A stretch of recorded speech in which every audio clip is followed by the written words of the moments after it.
કે ખુશી મારી ક્યાં ખોવાની છે, આ ખુશીઓનો ખજાનો ક્યાં ખોવાનો છે, આજે હું તમે બધાએ શોધવાના છીએ। ત્યારે હવે દીપ પ્રાગટ્ય કરી અને આપણે આપણા કાર્યક્રમને આગળ વધારવું છે। ત્યારે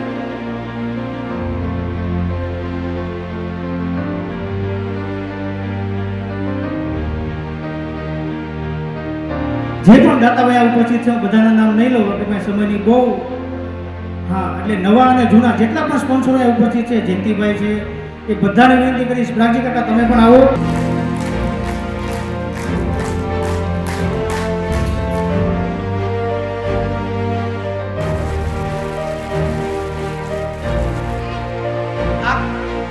કુર્તો કરેલો માણસ એને જજ અને ઇવેલ્યુએટ નહીં કરતા, બરાબર?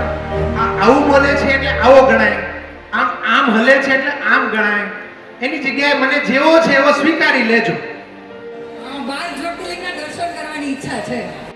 મારા મેરેજ થઈ ગયા છે અને મારા સસરા પક્ષનો જે મને સપોર્ટ છે અને એનું જે બિહેવિયર છે લાઈફ ટાઈમ સુધી એવું ને એવું નહીં તો હું લાઈફમાં બહુ જ ખુશ રહીશ। પૈસાથી જે ખરીદી શકાય એવા સુખની વ્યાખ્યામાં આ બધું આવે છે, એની પાછળ મારી જિંદગી જતી રહી છે સવારથી સાંજ સુધી। એમ કહે છે કે મજા આવી અને હજી સુખ વધી જાય તો પછી હજી એક લેવાય। તમે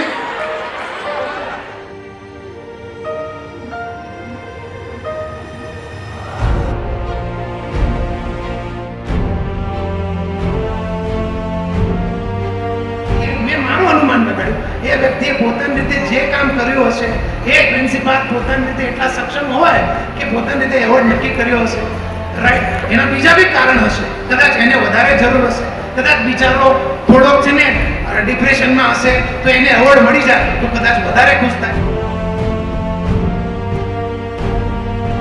મારી સાસુ સાથે મારી સાસુએ તો મને ખાલી એટલું જ કીધું કે શાકમાં મીઠું ઓછું છે, પણ મારી સાસુ જળ છે એ મતલબ કોણે કાઢ્યો?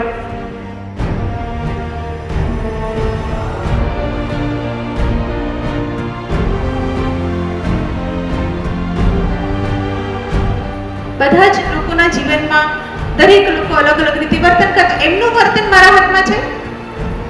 હું આના પછી કયો શબ્દ બોલીશ તમારા કોઈના હાથમાં છે? નથી। પણ એ જે મારા તરફ આવી રહ્યું છે એને હું કેવી રીતે ડીલ કરું એ ડેફિનેટલી મારા હાથમાં છે।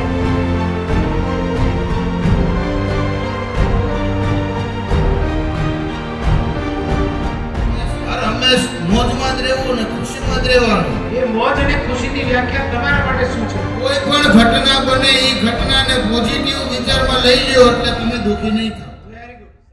કાર્યક્રમ તો ખૂબ સરાહનીય હતો, ખૂબ સારો હતો અને તમે એક સાથે આટલા લોકોને એકત્રિત કર્યા એ માટે હું તમારી યુપીએલ ટીમને પણ અભિનંદન આપીશ।